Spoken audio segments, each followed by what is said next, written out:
materials you need for today are white paper, tin foil, a pencil, scissors, and then optionally you can have Play-Doh or another type of clay. We are going to start out today's art lesson by warming up with a quick stick figure sketch. Let's do it. For this quick sketch, you're going to fold your paper into 6 parts. Start by folding it hot dog style or long ways in half. Then you're going to fold 1/3 of it across and then the other third to close it. It does not have to be perfect because this is just a rough, quick sketch that we're doing. Remember, again, this is not about perfection. This is about just quickly getting our ideas out on the page and getting ourselves into our art brain, turning on our art brain. So I'm going to show you how to draw the first stick figure step by step in case you haven't drawn one before. And then for the rest of them, you're going to draw yours while I'm drawing mine. So go ahead and get your helper hand ready, stabilizing your paper.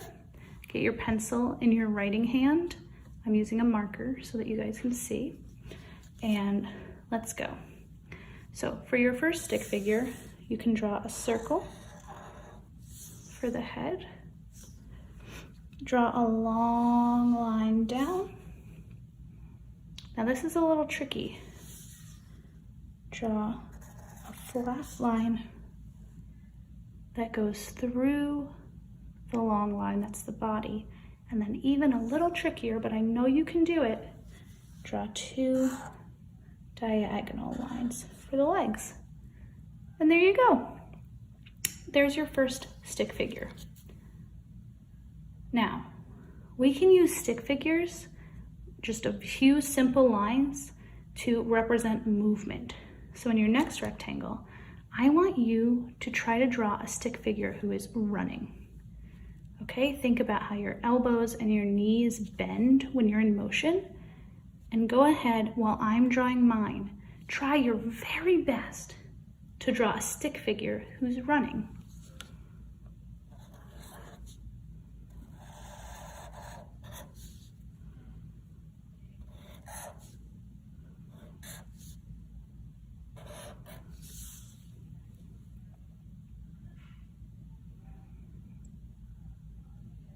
Okay, stop.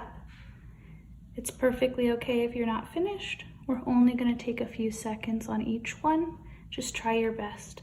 But again, notice how with only a few lines and no facial expression, we could show a person in motion.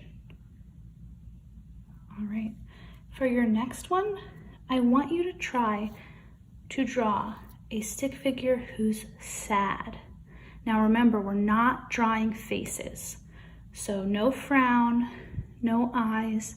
Focus on how a person's body looks when they're sad. Think about a blue zone figure. How would the head look? How do the shoulders look? Where would the arms be? All right, go.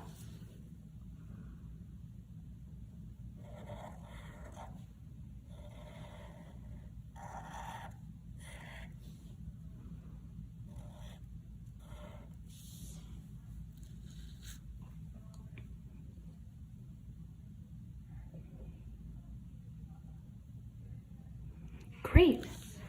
See how for mine I have the shoulders slumped, the head is bent over, that even with no face, we can just look at this body and tell this person is feeling down, they're feeling blue zone, they're feeling sad.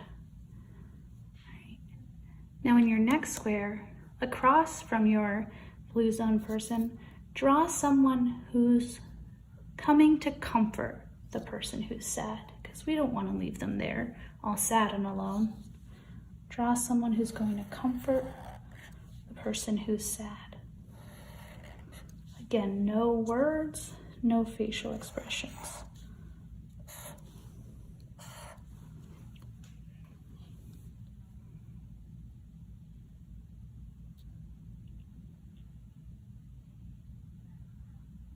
Awesome.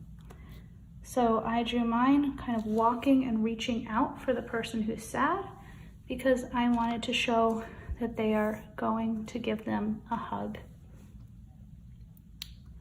All right, now for your next one.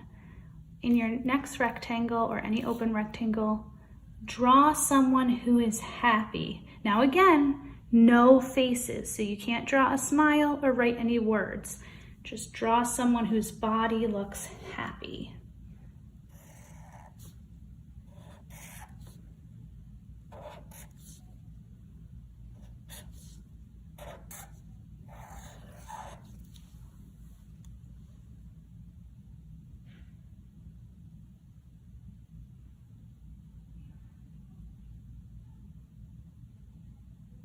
Great.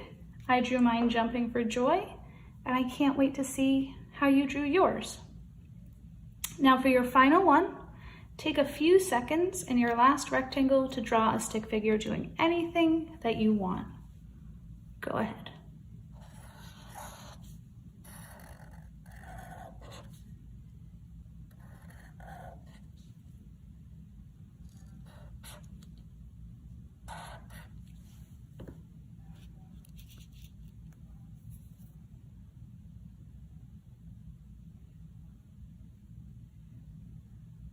Great. I drew mine kind of tapping their foot a little bit impatiently, or maybe they're tapping their foot along to some music. So take a moment and reflect. Think about how even the simplest of stick figures can convey strong emotions such as sadness or happiness, and how a few simple lines drawn in just a few seconds can show movement and action. Great.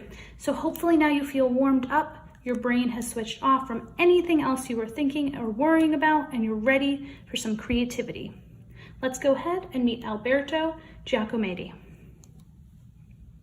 Okay, so Alberto Giacometti was Swiss, meaning he's from a country called Switzerland. Now he was born in 1901 and died in 1966. If you're feeling ambitious, you can figure out how long he lived or how old he was when he died, and you can let me know in the caption of your dojo post.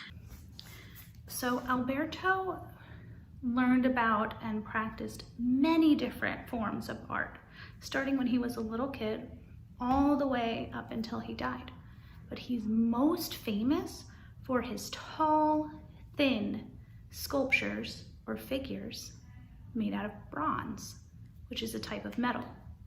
I'm going to show you a few of his famous bronze sculptures now.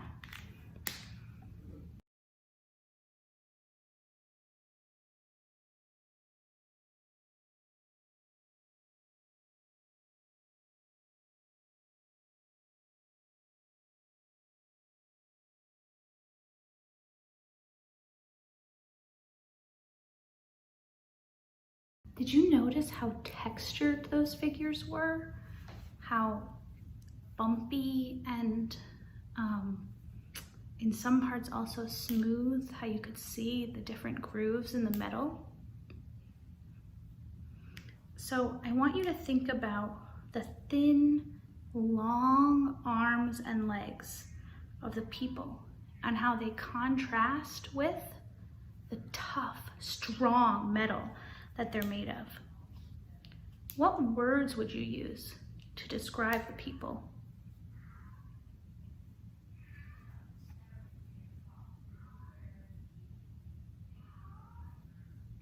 Okay, great. So now we're going to turn our flat, delicate tin foil into some sculptures of our own. So go ahead and gently get your tin foil ready in front of you, and I'm going to show you the steps to turning them into a sculpture. Once you have your foil in front of you, go ahead, use a writing implement and section and label your foil exactly like this. If you have a grown-up working with you on this, you could also have them label it. You could also just put, the first letter of each word. It's not that important that the words are here. It's just important that you can remember which section corresponds to which body part when you start sculpting. Then get your scissors ready. You can just very gently, because this is delicate, cut up each line, not cutting any of the pieces apart, so stop when you reach the end of the line like that. I know this is a little loud, but bear with me. And you can cut yours while you're watching me cut mine.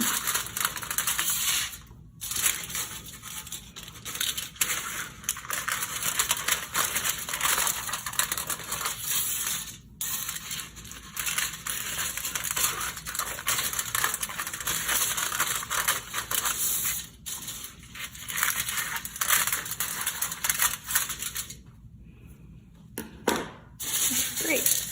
Now that it's cut apart, you're going to take each section and scrunch it up to form that body part. For example, the head, I'm going to scrunch it to form a head.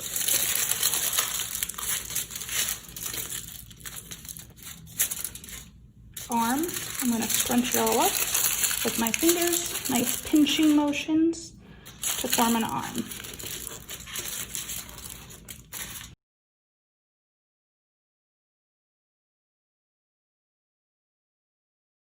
And notice how I ripped mine a couple times while doing this. It's very delicate and that happens, but the great thing about it is that if you scrunch it together with your hands, it just goes right back together. So we don't have to worry too much about that. And there you go. Now you have your nice tinfoil person.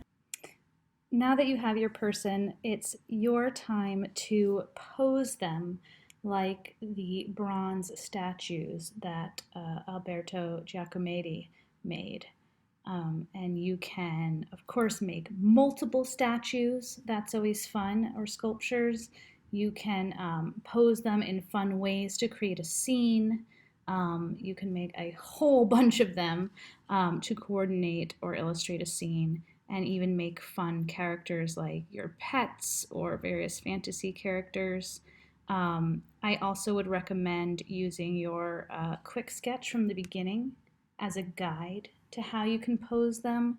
And then something fun that I like to do is you could also either paint or color with Sharpie on the statue to make it either a bright color if that's something you want, or to make it a bronze color like Alberto Giacometti's statues.